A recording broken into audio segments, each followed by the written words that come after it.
Yeah, not my favorite. It almost feels like a deep exhale after that festival, with obligatory food. Hey y'all, it's LJ here, owner and founder of Smart Moms Plan Disney and Smart Moms Travel. We are so glad you're here for another episode of the Smart Moms Plan Disney podcast. Now, here's your host, Allie. What's up, everyone? Welcome back to another episode of the Smart Moms Plan Disney podcast. I am your host, Allie, and today I am here with my Epcot buddies. I feel like more often than not, we are the Epcot team, Carla and Becki. Are we the E team instead of the A team? Oh, it's like an e-ticket attraction. Obviously, all of us hosts talk about Epcot, but I feel like a little deja vu when now this is an Epcot-centric episode today, and I'm sitting here with the two of you. It's no secret. We are Epcot fanatics among the three of us, and there are a lot of different reasons to love Epcot, but I'm really excited because today, this is arguably this might be the number one reason to love Epcot, is the festivals that Disney has pretty much year-round in place at Epcot, excluding, gaps here and there, but more often than not, you're going to hit a festival if you go to Epcot any time of year. So we are going to be talking about those, what they are, but in Smart Moms Plan Disney podcast fashion, we're going to be ranking them. And I cannot wait to dig in to talk about how we are coming up with these rankings, and really going to have such a good understanding for everybody listening, all you smarties, for why each festival is great, where it lacks, and then overall, what is the best one because of all of those things. So it's going to be really exciting. Obviously, all the way at the end, we're going to have that ranking order, and I can't wait to dig into that conversation. But I was thinking a little bit about, like, what are the reasons that we are so drawn to Epcot, and how each park just sort of has its own identity. And then I was laughing because, like, us podcast hosts, just as moms, have these different identities. Do you think you have like a park personality that matches your mom personality? Like, I was thinking Epcot is really eclectic, and I would love to say that that's me because I love that park, but like, I've never been to Europe. I've never been overseas. I don't know that I could actually call myself an Epcot like mom or human. I feel that in my bones. I want to be an Epcot mom, but I don't know that I'm an Epcot mom. I also don't think I'm a Magic Kingdom mom. I don't know. Do each of the parks have a personality? I want to say that we are a movie-loving family, and I'm probably the driver of our family loving movies. And so for that purpose, I'm probably a Hollywood Studios mom, because we do go to premiere night of every single movie that we love. And I think, like, my intention of everything that I want to do, I want intention behind every piece of everything I do in my life. But then in the same sense, I'm definitely an Amazon Prime mom. I'm not like, I'm not a Magic Kingdom mom that has every detail of an outfit planned out. I think both of you could qualify as that. I feel like for me, the whole like which park you identify with as a mom evolves, and it evolves based on where your children are at. And for me, having older children like you, Becki, I've just kind of eased into that my Epcot era.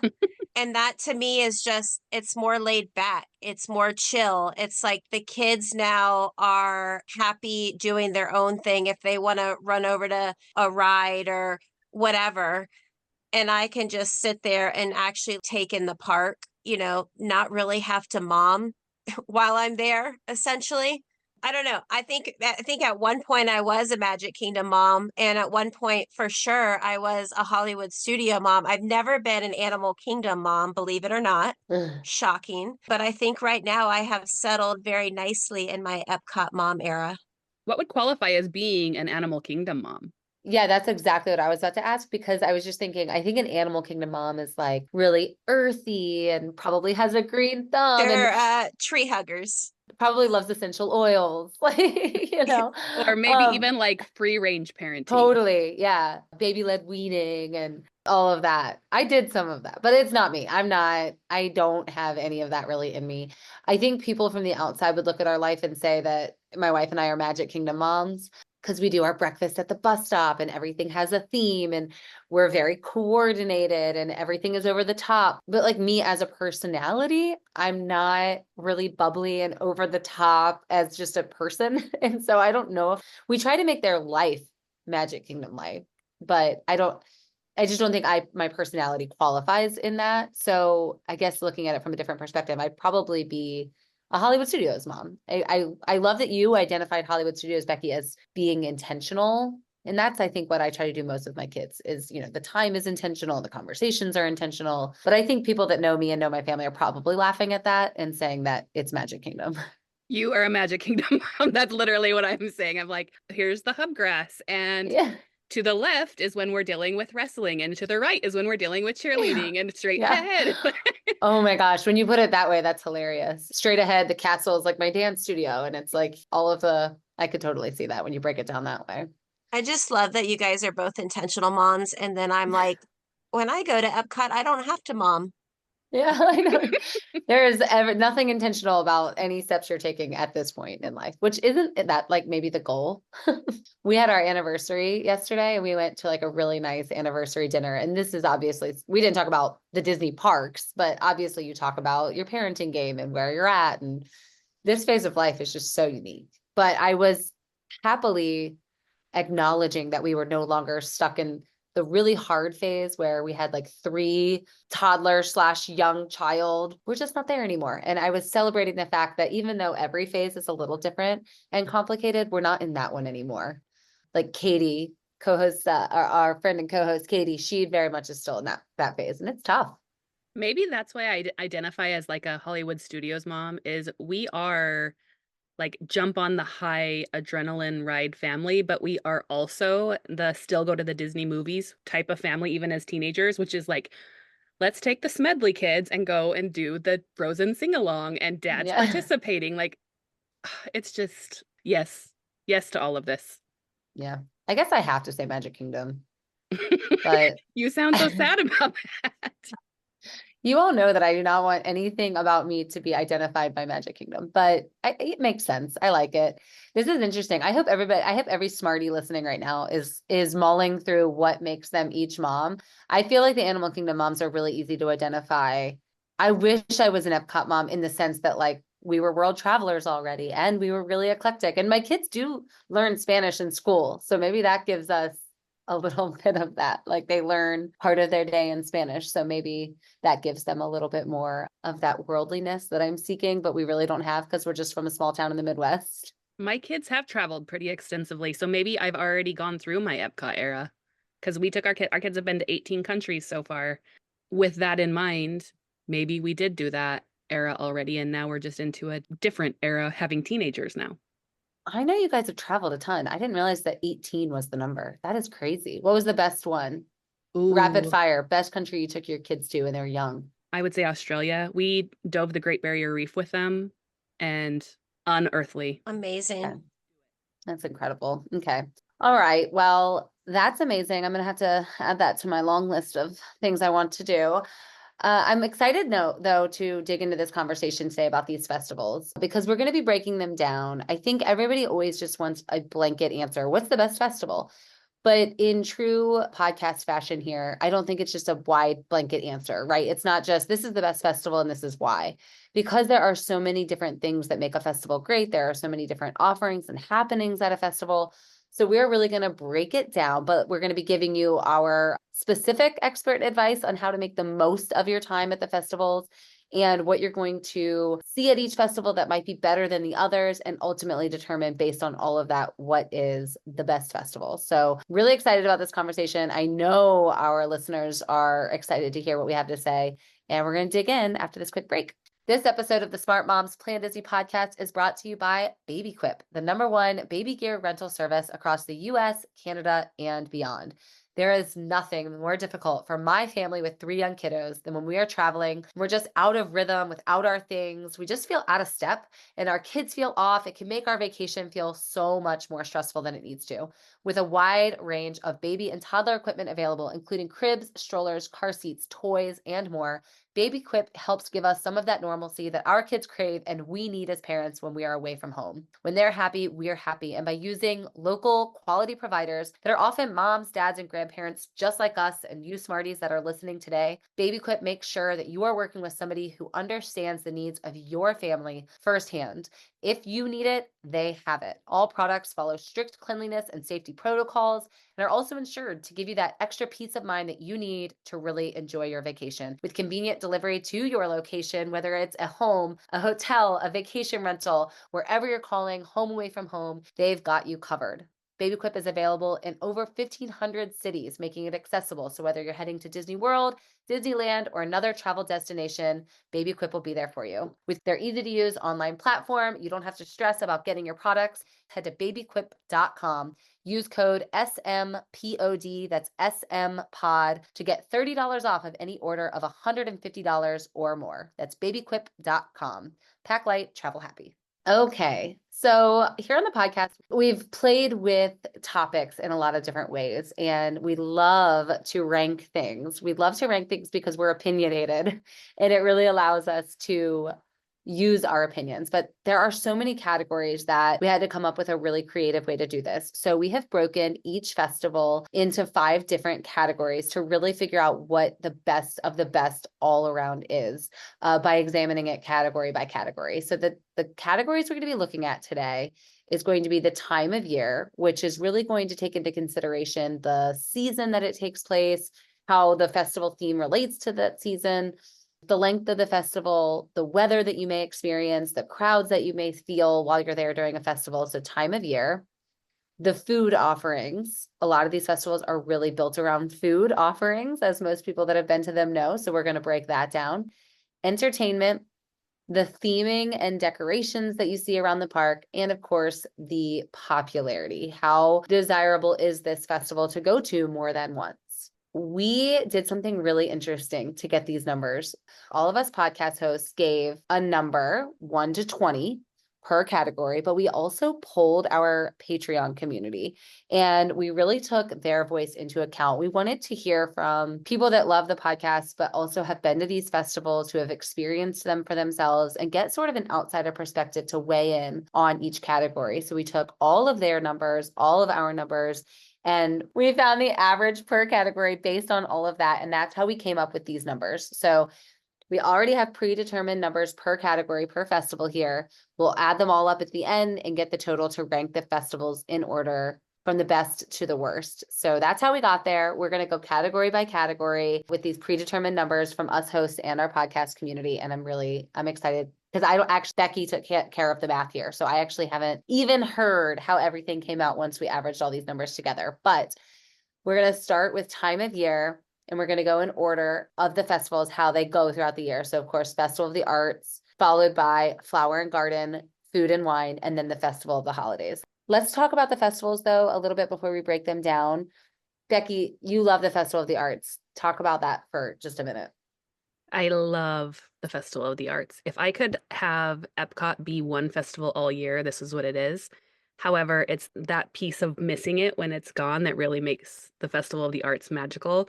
It is in the early part of the year. I love the weather about it. I love that there is art everywhere. And not just like you're walking through an art gallery and looking at art. You are watching art be created, watching art be performed, purchasing art, getting small versions of art, engaging in like painting things. There's so much to love about the art festival. And then, of course, there's also food around it. I feel like food is kind of a common thread of all of these Epcot festivals, is every one of them have the little booths, right? That are going to let you have custom food that are themed to the festival. Yeah, and I'm excited when we get to these categories to really dive into what that means, because I think it's something really unique for each of these festivals. But yeah, it's a celebration of immersive art and visual art and performance art, and immersion is sort of the theme, don't you think? 100%. And even like the chalk art that allows you to look like you are part of that chalk art. The artists are so incredible. Yeah, and I think we'll definitely dig into that a little bit more here as we talk through the categories. What about the Flower and Garden Festival? Carla, talk a little bit about that one. This happens around February to about May. This is basically your spring awakening, right? So this is where Epcot just blooms. Everything is totally and flowers everywhere. And it's kind of hosted by Orangebird, which is one of Epcot's mascots per se. And it also is going to have some food offerings, the booths, but it's just really kind of Epcot at its best, if you ask me. Becki shaking her head at me. And what I mean by that is just the beauty of nature that is just around you everywhere in Epcot as you're walking around. It's just, I don't know, it's just a really beautiful festival. Yeah, if Festival of the Arts is a celebration of art, Flower and Garden is a celebration of life, right? It's like a celebration of gardening and like I think that the Flower and Garden Festival is Epcot at its most beautiful. It is gorgeous. Although there's questions about maybe the Christmas lights make it even more magical. yeah, it's a longer festival than the Arts Festival as well. It's like about usually roughly about 90 days, whereas the Arts is more like 6 weeks. It's shorter. Arts is definitely the shortest of all the festivals, which I just have always felt was a little bit of a bummer. And then there's the International Food and Wine Festival. If Festival of the Arts is a celebration of art and Flower and Garden is a festival of life, then Food and Wine is definitely a celebration of food, right? They all have food, but this is really a celebration of Epcot flavors at their best, right? Where all of the festivals will have food, the focus of this festival is the food. So you're going to see just a deep dive into more, that's the best way I can describe it. Every country just giving more emphasis on those things that you can get at those booths. Obviously, like the other festivals, you're going to have really specific and unique entertainment that you can find. We're going to dig into that a little bit. And this is a pretty long festival as well. It used to be the longest. Recently, they have shortened it. So it's more closely aligned with the Flower and Garden Festival. It's about 85 days, right there on par with what you see in the spring. So it used to be, in my opinion, far too long. And I like that they shortened this festival. I like that it's more of a niched time of year. But I think that kind of explains that one. And then the Festival of the Holidays is a celebration of world holidays, right? I mean, which one of you loves this? Becki, you talk about it. You love this one.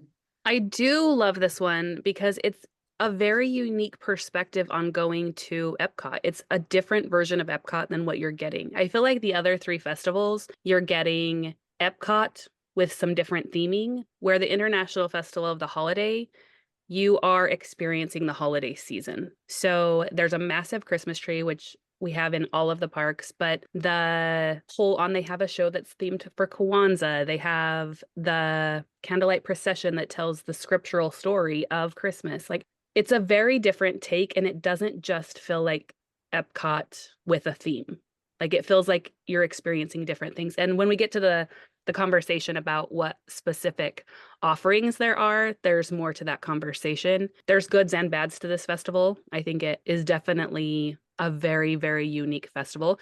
But Allie, you were saying that the art festival is the shortest, and I think that this one actually might be the shortest. Yeah, you're right. I was definitely off when I said that. This one has a very specific time frame that falls after Halloween. It can't even start. It is definitely the shortest one, followed by Arts. So I'm glad you said that, because I wasn't considering that time of year is much smaller. It's because you don't think about this as a festival. You're like, there's 3 main festivals. Exactly.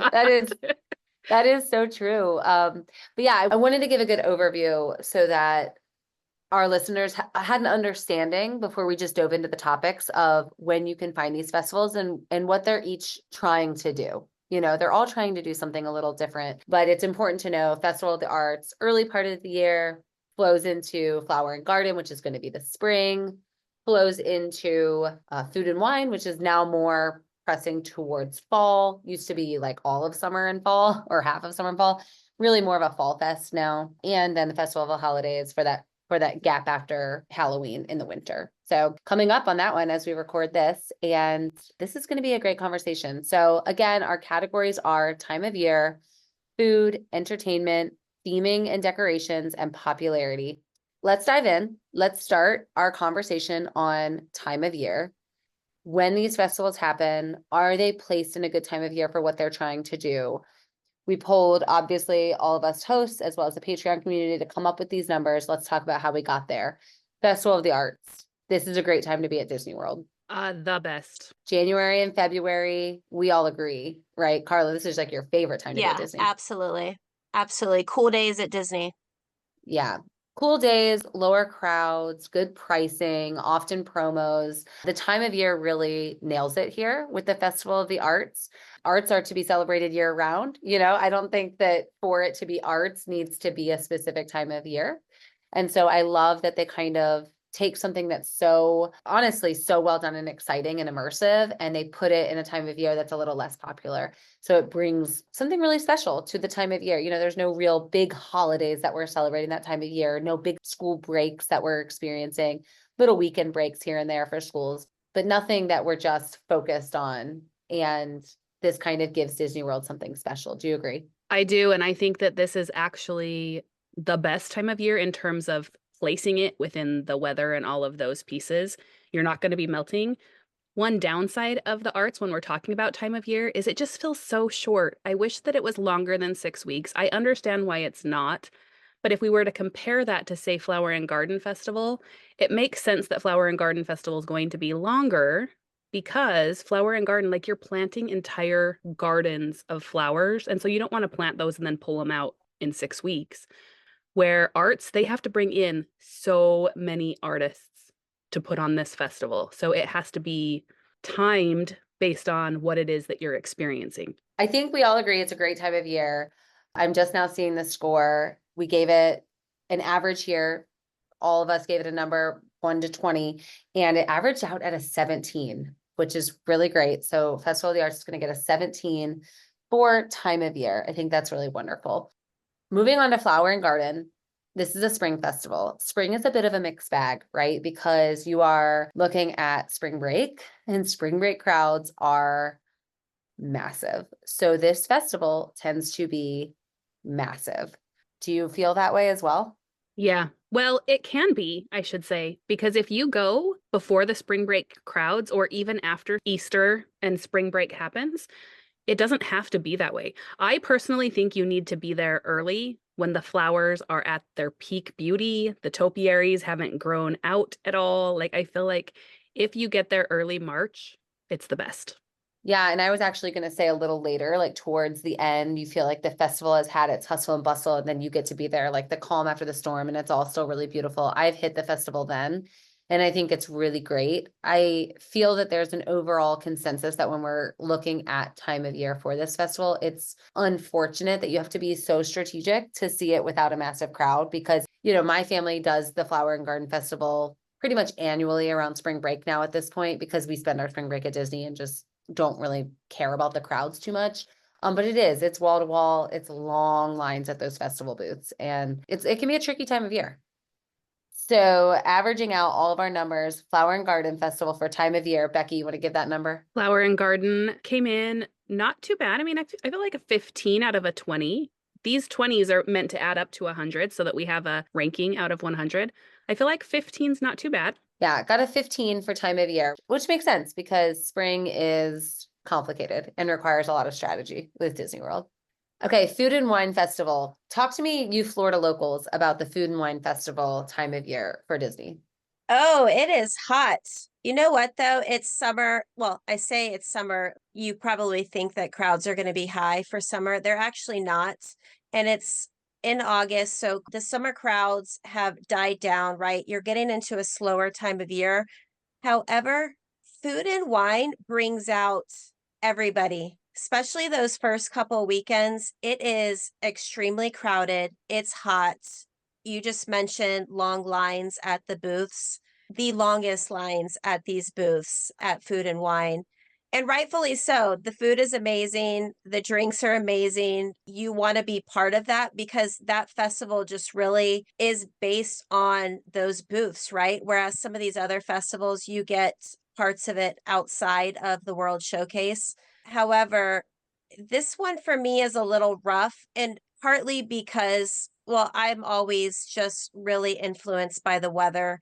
We've talked about this with some other parks of not wanting to eat, some of these heavier offerings in the heat of summer. And that for me is probably the biggest issue with the Food and Wine is that there's not enough cool days to justify, number one, standing in line, but also number two is like eating all day and drinking all day.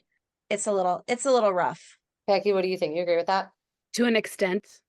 Food and Wine is definitely not scaring people away. Like if you are going to Disney August, September, October time, Food and Wine is going to have long lines. That is just, it is its own event at this point. And the fact that it is included in your price, as far as attending the Food and Wine Festival, it's included in the price. You do have to pay for your drink and your food selections, but there are parks that charge you to go to their Food and Wine Festival.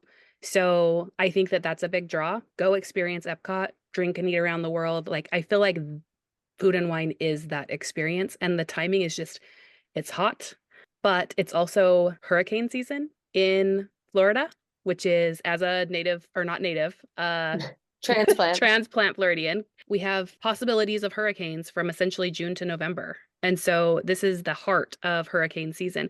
Don't let that scare you away. There is so many great deals to be had during the Food and Wine Festival. And if you strategize right, that heat can be managed, but you do have to be strategic around it.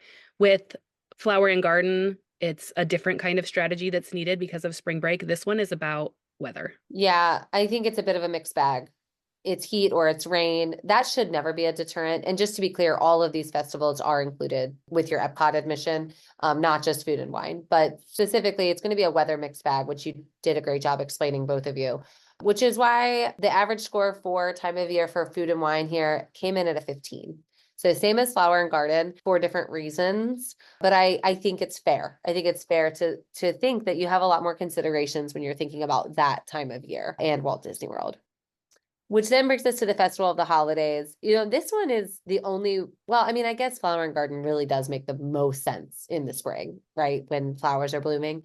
But this one has to be where it is, right? You're celebrating the holidays that are this time of year for all of these different countries and around the world. And so for me, I think the time of the year for the Festival of the Holidays knocks down the park, right? You can't expect it to be a different time of the year and work.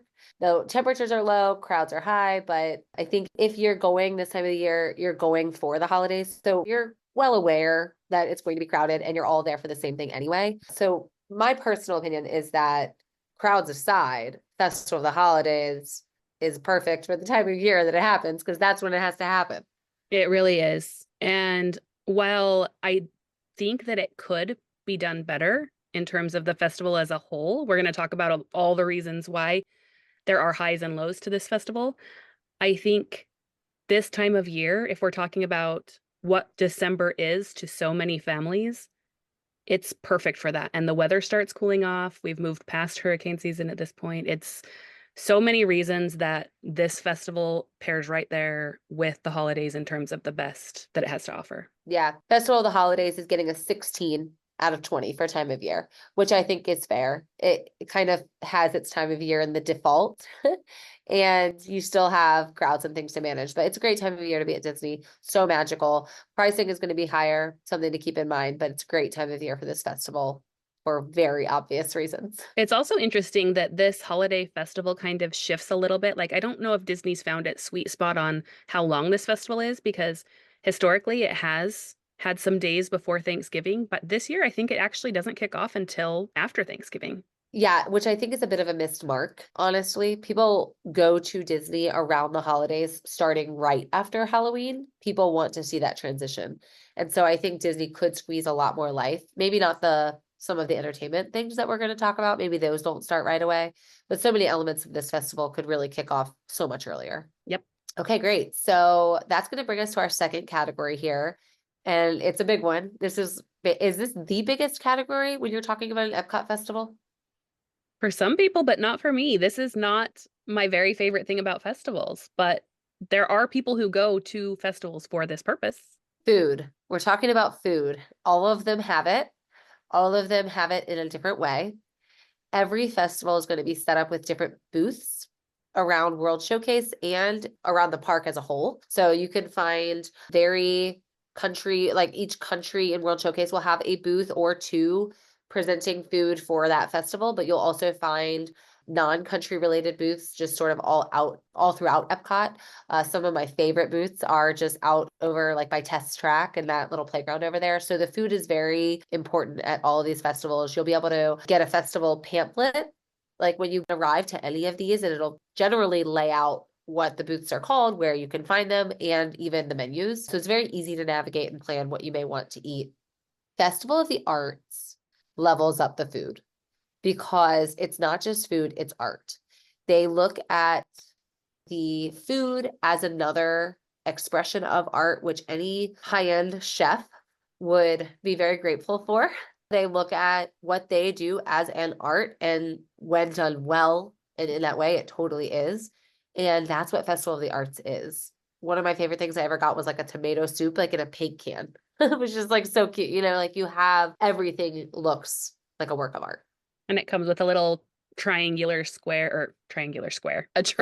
of a triangle of a grilled cheese sandwich. Like they take things that don't necessarily seem like they're going to be artsy and make them artsy, and it's so fun. I personally love the deconstructed key lime pie.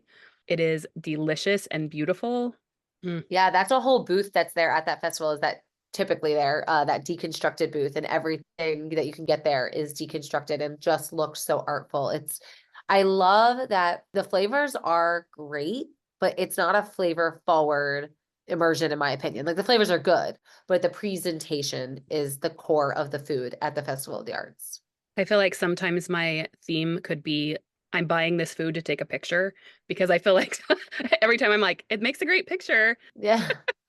I think some people would agree that that takes a little bit away from the food score for this festival, because it is more about the presentation than the food, even though I don't want to be misleading and make anybody believe that it's not delicious, because it is. But I do feel that presentation is key at the Festival of the Arts, but it still maintained a really high score and got a 17. So that's a strong food score. I guess all of us co-hosts in the Patreon community didn't hold it too much against it.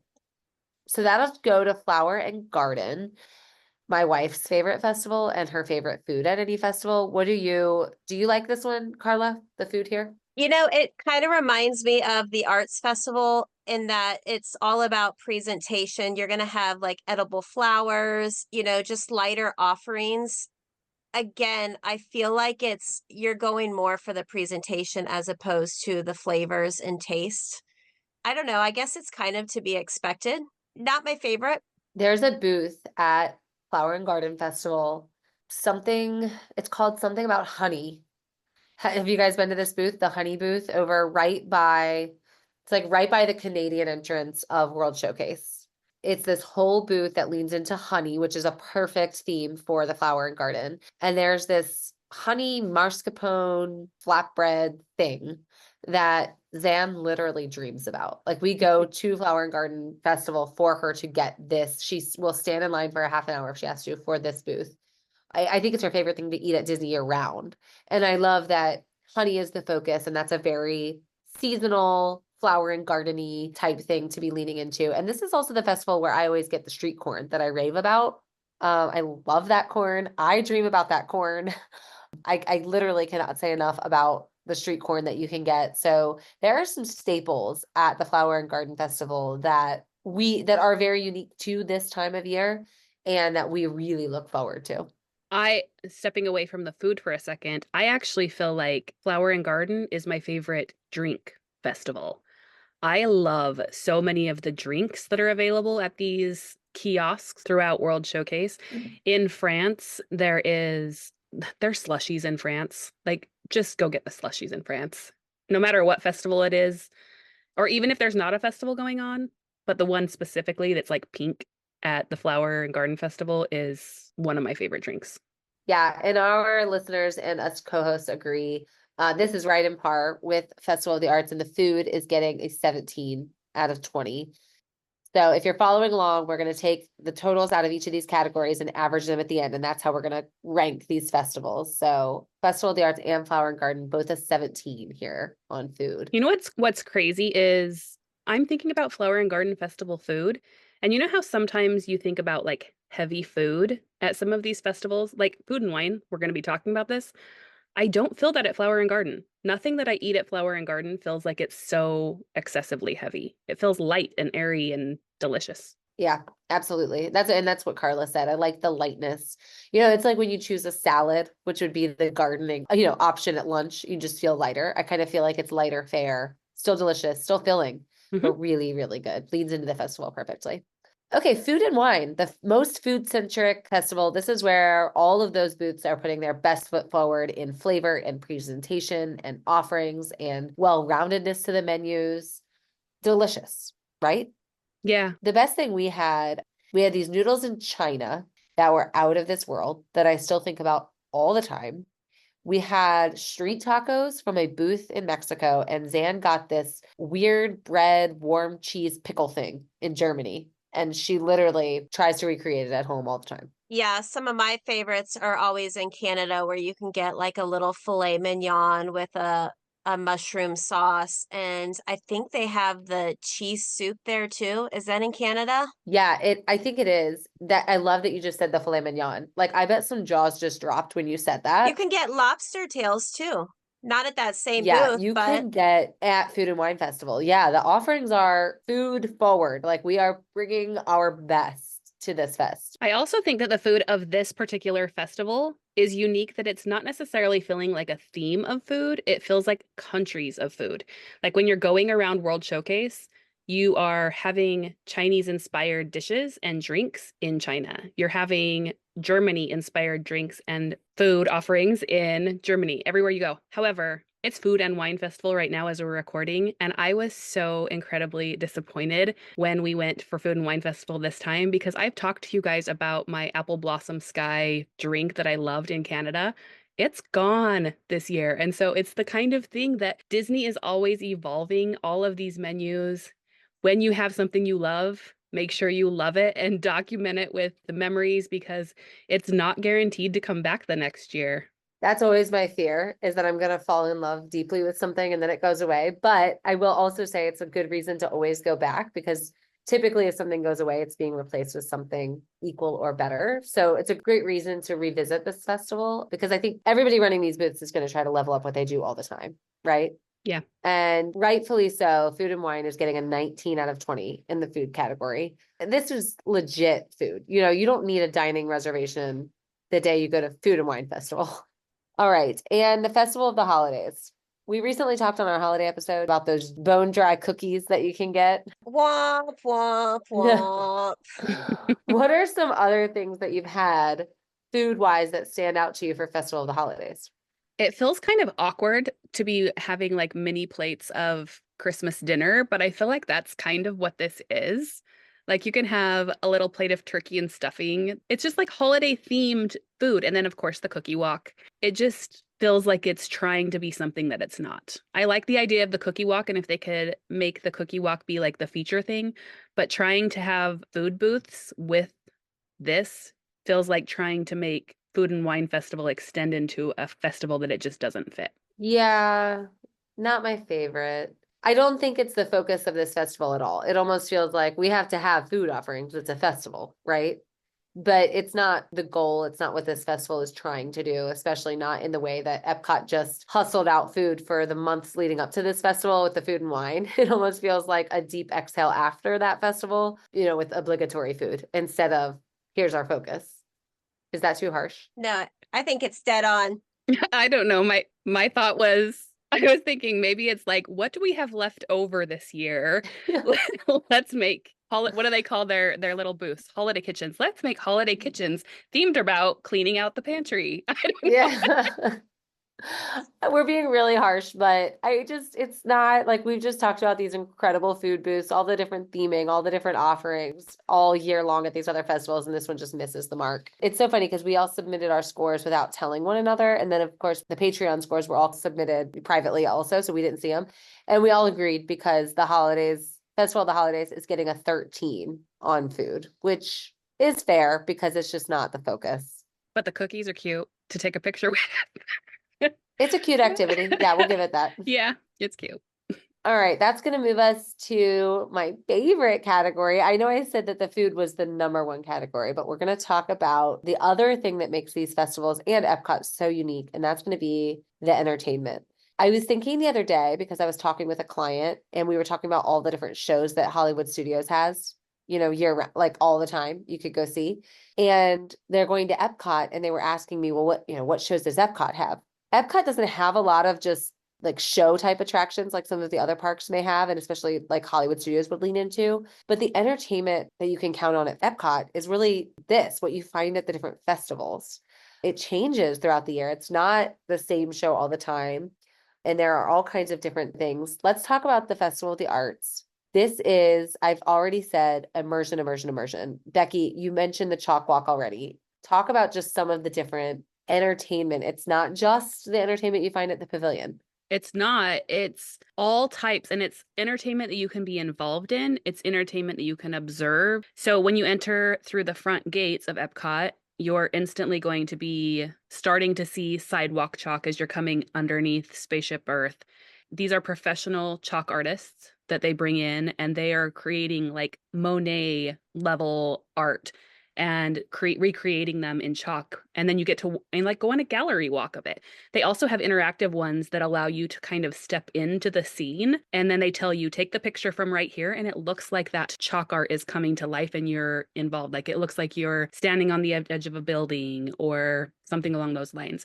But then they also have other ways for you to get involved. So they have a massive mosaic that even your littlest in your family can go and get a little cup of paint, and they assign you a color and they tell you what number you're going to go paint, and you go and participate in this greater collective art piece that by the time it's all done, it's this beautiful mosaic. And then they give you a bookmark souvenir to show you what it's going to look like when it's done. And you can kind of watch throughout the day as it progresses, as families are participating in that. And then, of course, you get to watch lots of shows. There are performances of every kind of art, dance performances, musical performances, everywhere in this park. If you're in a corner of the park, there's probably some kind of artistic expression performance happening. And when you get to the very back of the park, to the United States Pavilion, that's where my very favorite piece of the performances happen. Yeah, it's everything. It's everything to see. It's everything to experience. It's everything to be part of. It is leaning into every form, visual performance, culinary art that you can possibly imagine, and making entertainment the forward focus of this festival, because art is about a lot of things, but one of the main things that art is about is entertainment, of course. It does such a great job bringing that to the forefront. It's perfect. You want it to feel like a celebration, and it really is. Carla, anything to add before we reveal the score? I was going to say, for me, it's such a different form of entertainment compared to everything else you're getting at Disney and with a lot of the other festivals. To me, it's every part of it is just immersing yourself and being part of art as a whole. Even the entertainment of walking into the art booths and possibly like looking for something to, I know you buy a piece of art almost every year, right, Becki? You know, communicating with the artist that is normally right there, and even being able to have a conversation or see what inspires them, have them sign your piece of art. I mean, it's pretty amazing. It really is. Yeah, you think about like citywide arts festivals that people go to attend, and then taking that kind of environment, leveling it up the Disney way, putting it in arguably the best park. I mean, what more could you really ask for in a great time of year, you know? Yeah. And having my oldest be going to school for fine arts, that's what she's doing with her major right now. Like, it makes me appreciate so much that I can go up and talk to an artist about their piece, like what inspired them, ask them to sign it or box it up for me, take a picture with the piece of art. We're not to the point of being able to afford big mass canvases as a family, but every single time we're there, we 100% support an artist that is there creating their living for their family through art. It's a part of our family identity, and we truly love it. It got a 19 out of 20 for entertainment. Makes total sense. Entertainment forward festival. I think all ages, all appreciations, you know, even if the arts aren't really something you've found an appreciation for, I think you can find great value and fun at this festival. Even if your kids are too young to like go to an actual art gallery and appreciate it, I feel like there are galleries that your kids could appreciate, because there's paintings that have hidden Mickeys for them to go. There's paintings that have their characters that they love. It's just amazing. Yeah, it's really great. Flower and Garden leans into the sort of US pavilion entertainment that a lot of these others lead into. Becki, fill our smarties in on exactly what happens for entertainment at Flower and Garden. It doesn't feel as much like entertainment is the forefront of this festival to me. The flowers take the main showcase here, right? Everywhere you look, there is beauty. You can go and walk through a butterfly, a tent that is a ton of butterflies. And Like a they'll land. butterfly garden. Yeah, a butterfly garden. And you can walk through that, and there's little guides that show you what the different types of butterflies are, what the types of plants there are. It kind of feels a little more science education forward while being surrounded by absolute beauty. As far as the entertainment in and of itself, when I think entertainment, I'm thinking like performing arts, visual arts. People are artistic with their art design. These topiaries are beautiful and they are everywhere. So you're going to have a topiary of Buzz Lightyear. You're going to have a topiary of the opening scene from The Lion King. The Seven Dwarves have topiaries throughout World Showcase, right? They're just beautiful and throughout. My favorite topiary is probably TikTok Croc. I love it right there with Captain Hook over in the UK pavilion. It's amazing. I don't even know if we mentioned in the Arts Festival, when you get to the US pavilion, and the Arts Festival, you can listen to Broadway singers sing Broadway music live. And these are people who are currently performing on Broadway. Take a really quick break to come down.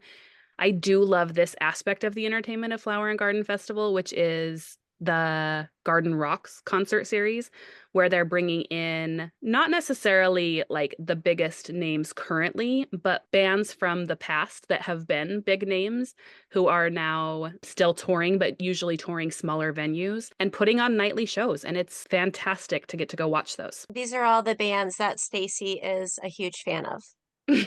Yeah.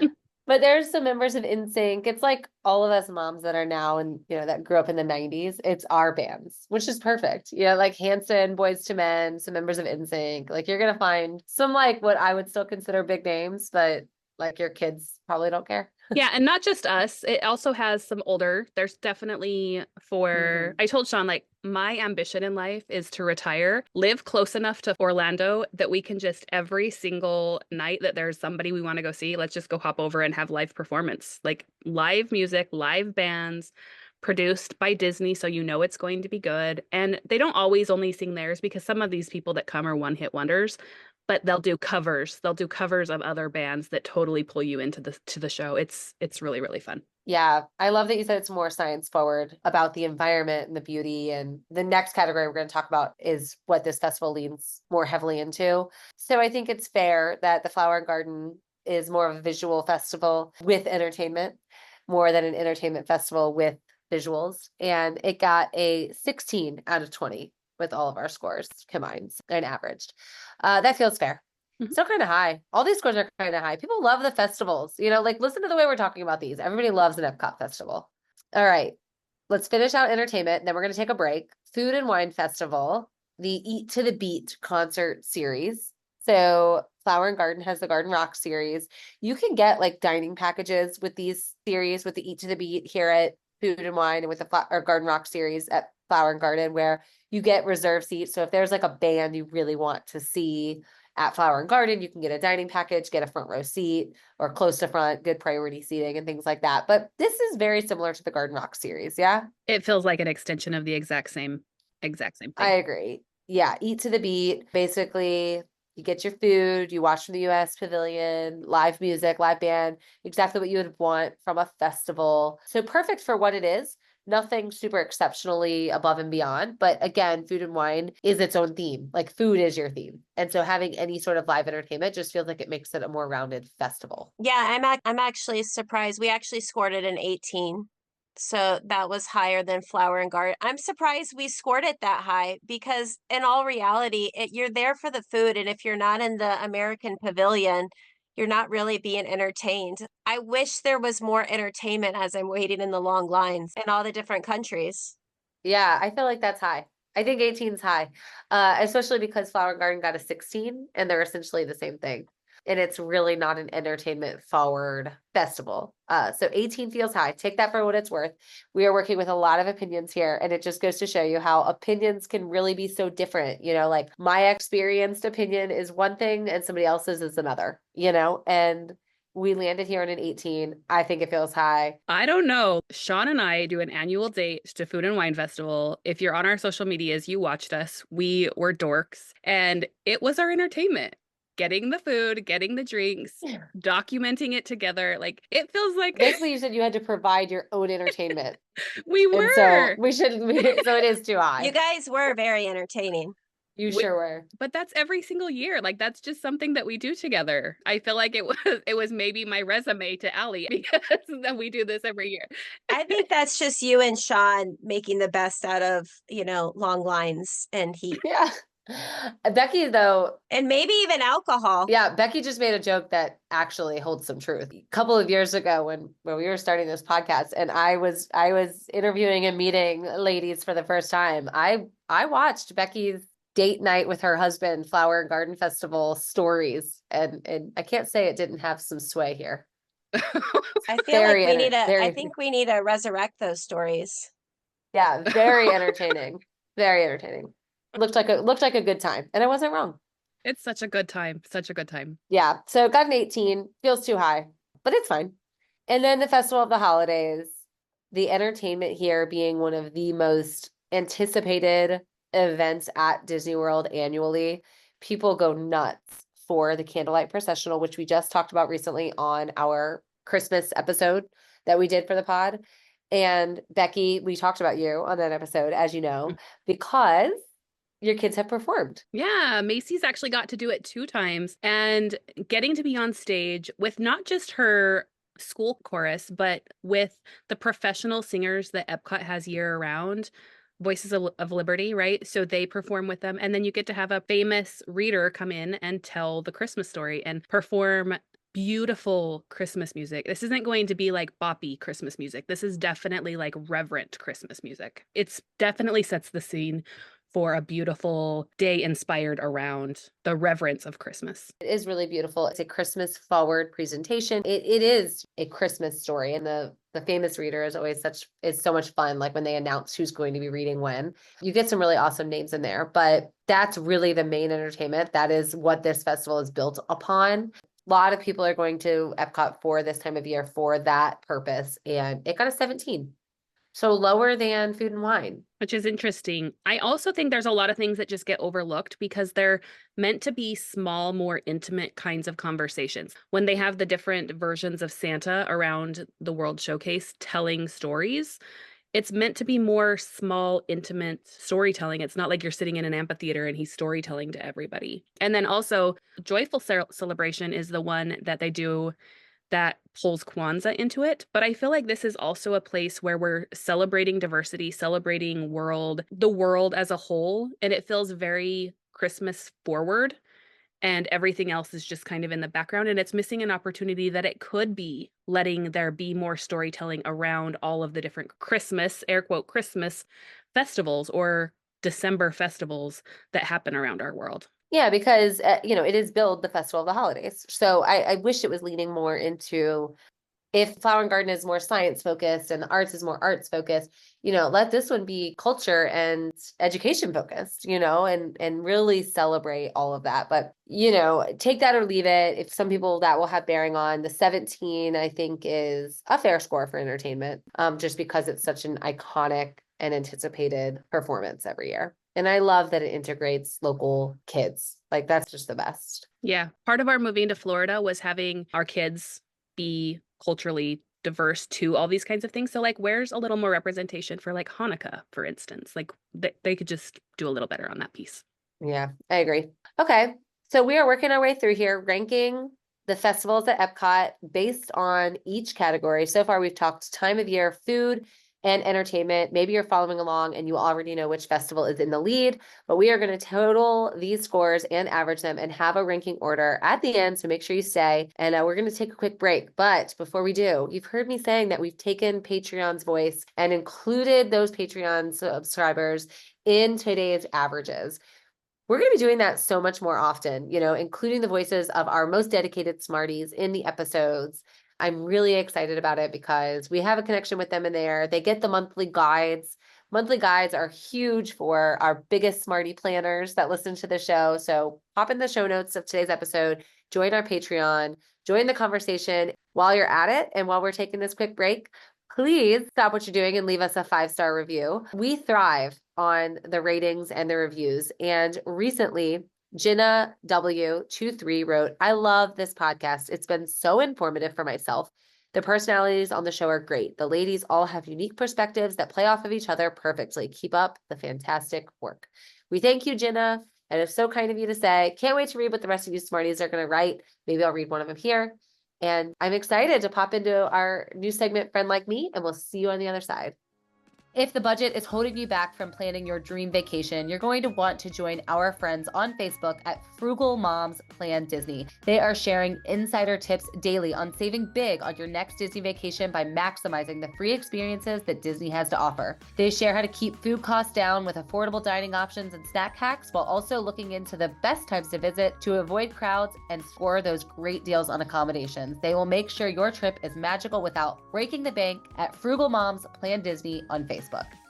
Epic Universe is coming. It is the perfect thing to plan with your Disney vacation. Our friends have a Facebook group, Planning Universal Epic Universe, where they are featuring everything you need to know about planning and visiting Universal's new groundbreaking park. Epic Universe is going to have the Wizarding World of Harry Potter, Ministry of Magic, Super Nintendo World, and many more amazing park areas. For all of the latest information, daily posts, tips, and tricks, you're going to want to join Planning Universal Epic Universe on Facebook or by visiting today's show notes.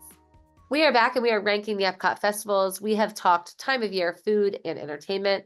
I'm excited to dive into these last two categories and really get our overall best festival. I love that these festivals are also seasonal. In our conversation so far, we're really learning how each one really leans into its season. And for any Smart Moms travel agents listening today, the Hidden Mickey will be season. Theming and decoration. Carla, you want to talk about the theming and decoration at the Festival of the Arts, your fave? Yes, yes, I love it.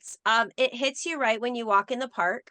So the ball's in front of you and you have, a display, and it trickles everywhere in the park, which is the thing that I love the most about it. It is the festival for me that just takes over the entirety of the park.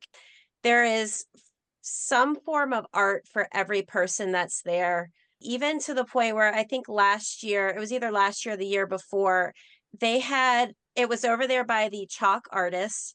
They had an area where they just had chalk laying out and kids can just draw their own art on the ground, which I thought was pretty cool. But really, you're being, again, immersed in art. Everything you see, everything you do, everything you eat, everything you drink, it's art. Mm-hmm. I honestly think we could get away with giving this a perfect score. Of course, we're taking an average from everybody, but I think it's perfect. It's colorful and immersive, as we've said many, many times. It got an 18, which is close to perfect, but gosh, it's great.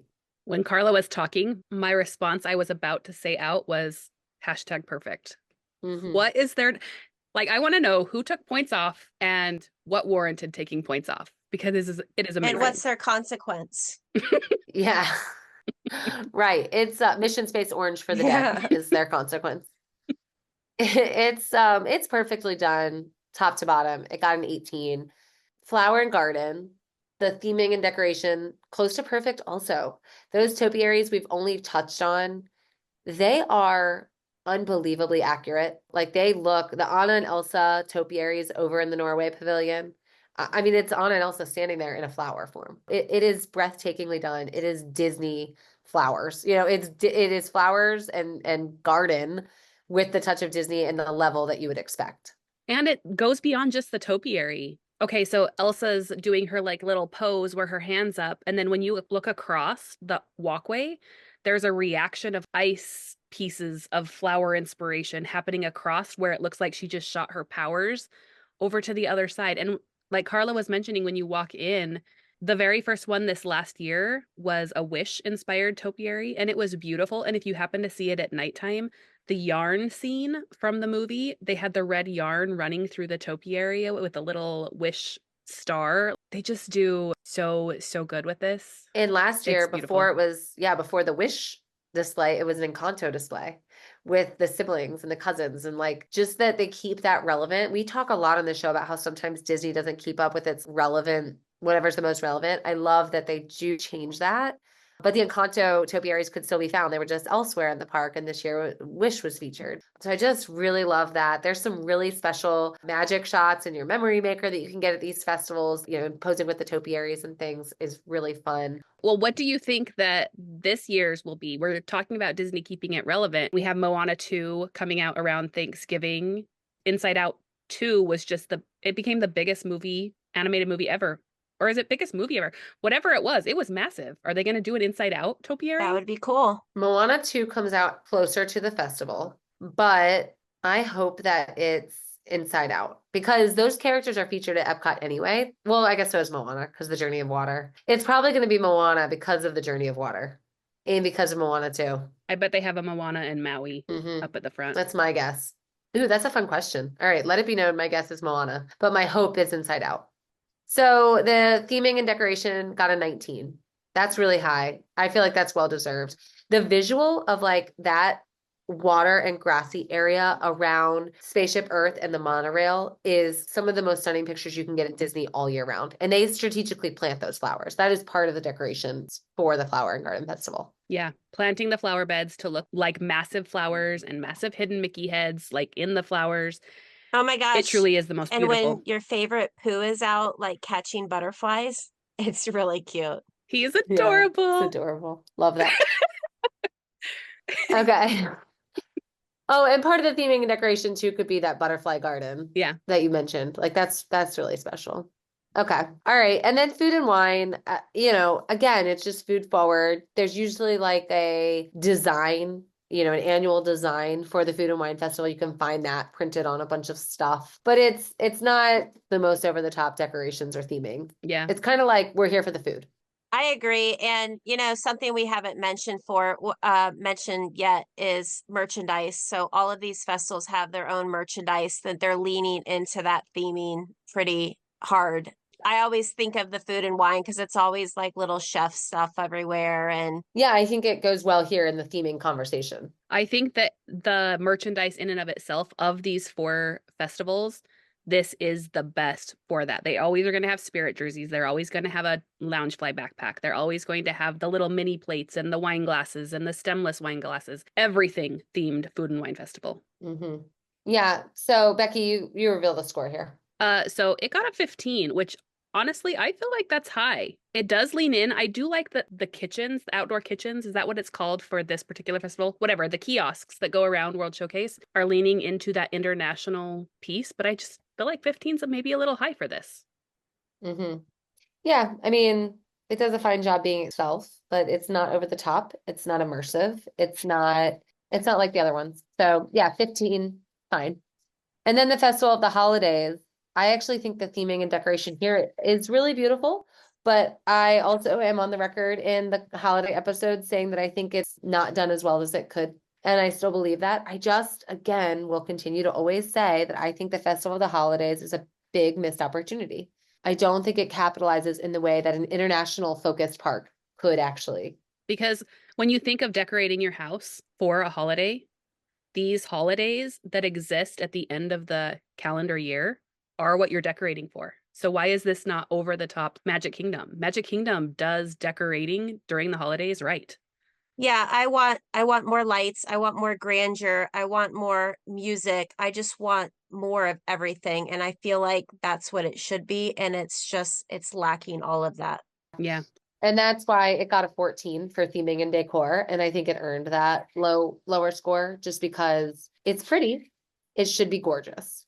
True. All right. So we have scores for 4 out of 5 categories. This is exciting. Some of you may already be tallying. We're going to do our very last category here, and then we are going to have our official ranking. People have been asking us to do this for a really long time. And to have an official, we've talked through every dimension of every festival and have an official ranking because of it is going to be really exciting. So we're getting close. The final category we're going to talk about here is the popularity. What is the drive to return to one of these festivals? Starting once again with Festival of the Arts. Becki, what do you think? We all know what you think, but drive us to the score here. You think that you know everything about the Arts Festival, but I have been every single year since moving to Florida and a couple times before moving to Florida, and I still haven't experienced everything that the Art Festival has. There are still performances that I haven't seen. There is so much going on, and my kids want to go back too. Like every time it's coming up, we're getting close to the end of the year. They're like, so when are we going to the Festival of the Arts? They're asking for it. Problem is, it's only 6 weeks long. So you have to be very strategic. However, maybe that shortened schedule creates the demand that you want to go back because it is so limited. Yeah, and I'm actually a little upset that we're ranking, the arts festival so high because now everybody's going to want to go to it and, it's going to be crowded.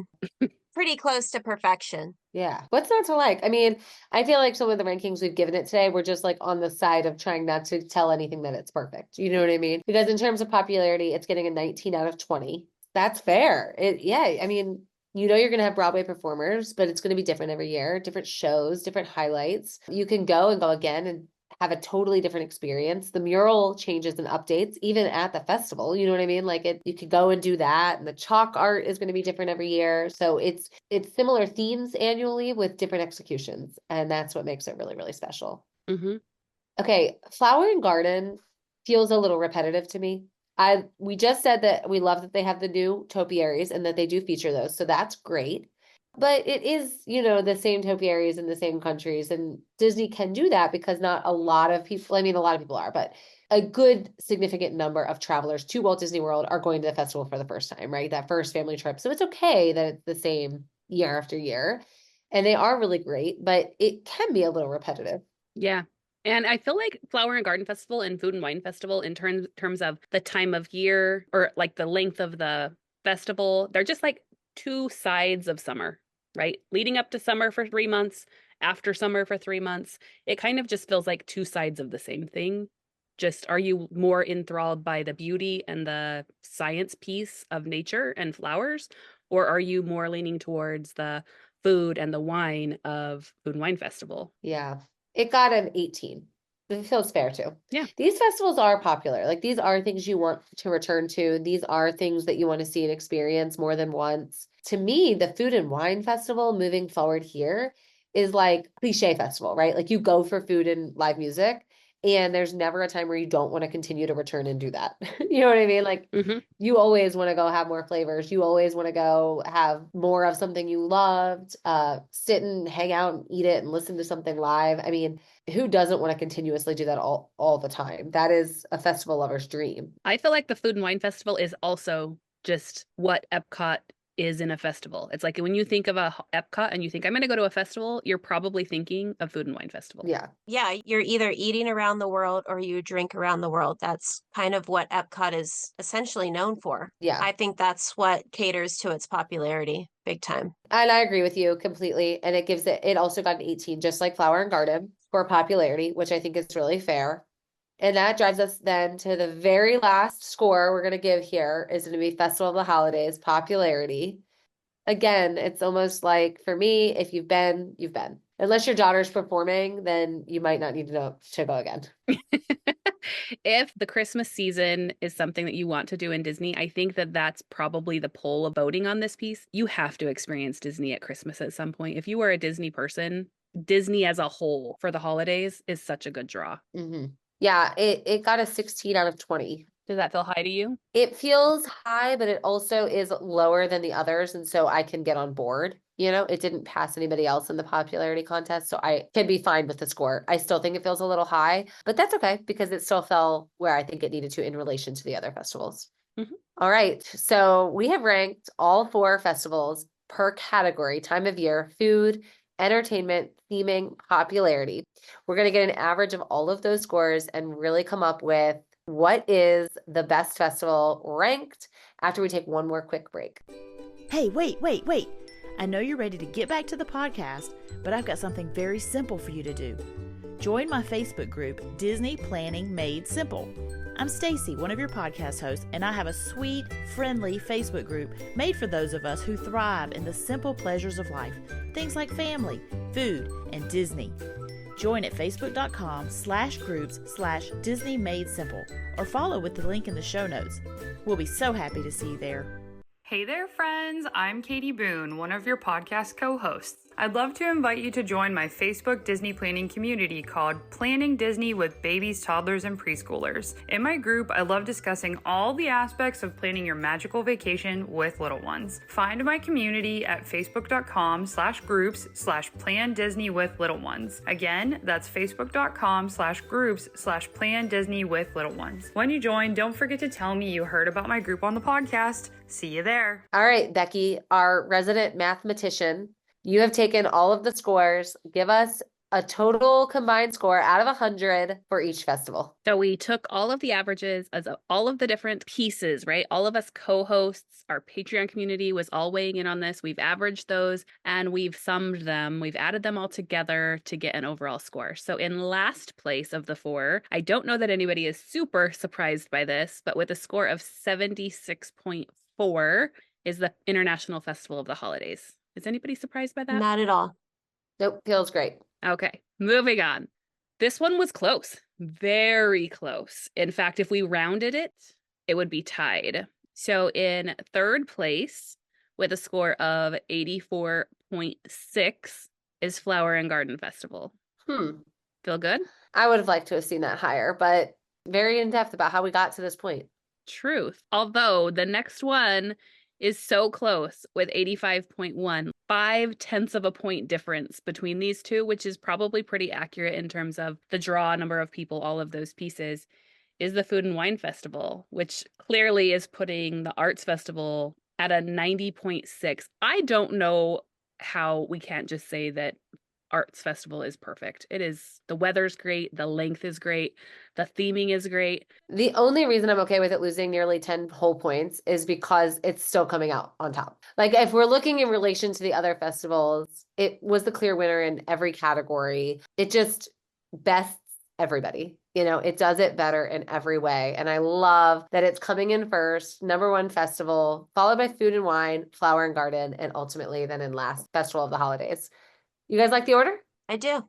I do too. I think it feels accurate. I think that I'm glad that Arts came on top. Even though the Arts is my favorite, I was curious how everyone else was going to feel about it. Seems like we all agree on that. Yeah, crushed it. What's your #1 piece of festival advice as an expert festival goer, Carla? Go with Becki because she just has such an eye for details and making the most of every situation. I don't know. I need a VIP tour from you and Sean. We really are. Like, everything's going to make me cry. It's just the reality of what it is. I don't know. But my personal expert advice is to stay on the Skyliner. Put yourself on the Skyliner at a resort that you can get to the back entrance of Epcot easily. If you can invest in the park hopper, go spend some time in the festival throughout your stay. Don't make it just be like a one and done. Spend a little bit of time at the festival throughout your stay. Yeah, and you can find the menus and offerings usually ahead of your trip to familiarize yourself with, you know, the things you may want to try and kind of know where you're heading, but also fall into the spontaneity of walking up on booths, as well as a little bit of preparedness can go a long way when you're going to one of these festivals. Well, I am so excited. We finally did it. We ranked the Epcot festivals. Smarties have been asking for it. I think we crushed it. Hopefully you really know what to anticipate now that we've talked them through in this way. And that, of course, is going to do it for us on this episode of the Smart Moms Plan Disney podcast. And until next time, we'll see you real soon. I think Allie's frozen again. Is she frozen for you? I think she's frozen. She looks dumbfounded in her frozenness. Look at this face right now. What is she doing? Hello? Oh, here She's we back. are. I didn't hear anything you said. But Good. You were stuck like this. Hello? No, that was actually just me. I was just going like this. Oh. I wasn't. You. Okay. I did a fast outro, so it didn't freeze. Yeah.